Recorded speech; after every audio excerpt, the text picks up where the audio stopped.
Pump लावलेले आहेत आणि त्या पंपामुळे पाणी बाहेर फेकण्याचं काम सुरू आहे।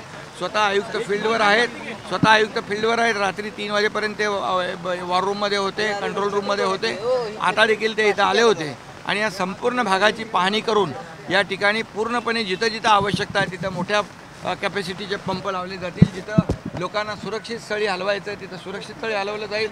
मुंबई आणि ठाणे MMRमध्ये मोठ्या प्रमाणावर पाऊस आहे, पाऊस प्रमाणापेक्षा म्हणजे कमी वेळात जास्ती पाऊस पडतोय आणि म्हणून मिठी नदी आहे तिथंही देखील पाणी जास्त भरलं आहे, सायणमध्ये आहे, अंधेरीमध्ये आहे, हिंद माताच्या इथे आहे आणि मी मुंबई महापालिका आयुक्तांशी देखील बोललो आहे, त्यांना देखील सूचना दिलेल्या आहेत। त्यांची सगळी टीम फील्डवर फिरते आहे आणि जिथं जिथं आवश्यकता आहे तिथे तिथे होल्डिंग पॉइंटमध्ये जे पंपाने पाणी खेचलेलं होल्डिंग पॉइंटमध्ये सोडत आहेत, जेणेकरून तिथं लोकांना दिलासा मिळेल। त्यामुळे सर्व यंत्रणा जी आहे यंत्रणा पूर्णपणे फील्डवर काम करते। पावसाचा अलर्ट जो आहे तो गुरुवारपर्यंत रेड अलर्ट हवामान खात्याने दिलेला आहे, त्यामुळे उद्या आणि परवा पुढच्या 2 दिवसांमध्ये आवश्यकता वाटली तर पुन्हा सुट्टी जाहीर नाही बिलकुल आता सुट्टी जाहीर केलेली आहे आवश्यकतेनुसार। बघा लोकांच्या जीवापेक्षा दुसरं काय महत्त्वाचं नाही आहे आणि म्हणून काम आवश्यकता असेल तरच लोकांनी घराबाहेर पडावं सुरक्षेच्या दृष्टिकोनातून हे आवाहन देखील या ठिकाणी मी करतोय।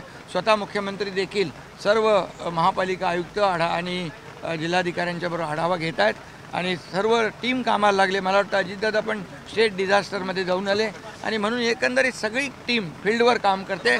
आमचं एकच आहे की लोकांचं जीवितहानी आणि वित्तहानी होऊ नये, लोकांची गैरसोय होऊ नये यासाठी हे सर्व शासन आणि प्रशासन महापालिका पूर्णपणे कामाला लागलेले आहे। CEN न्यूज देश प्रदेश की ताज़ा तरीन खबरों के लिए CEN न्यूज को सब्सक्राइब करें और रहें पल पल की खबर से हर पल बाखबर।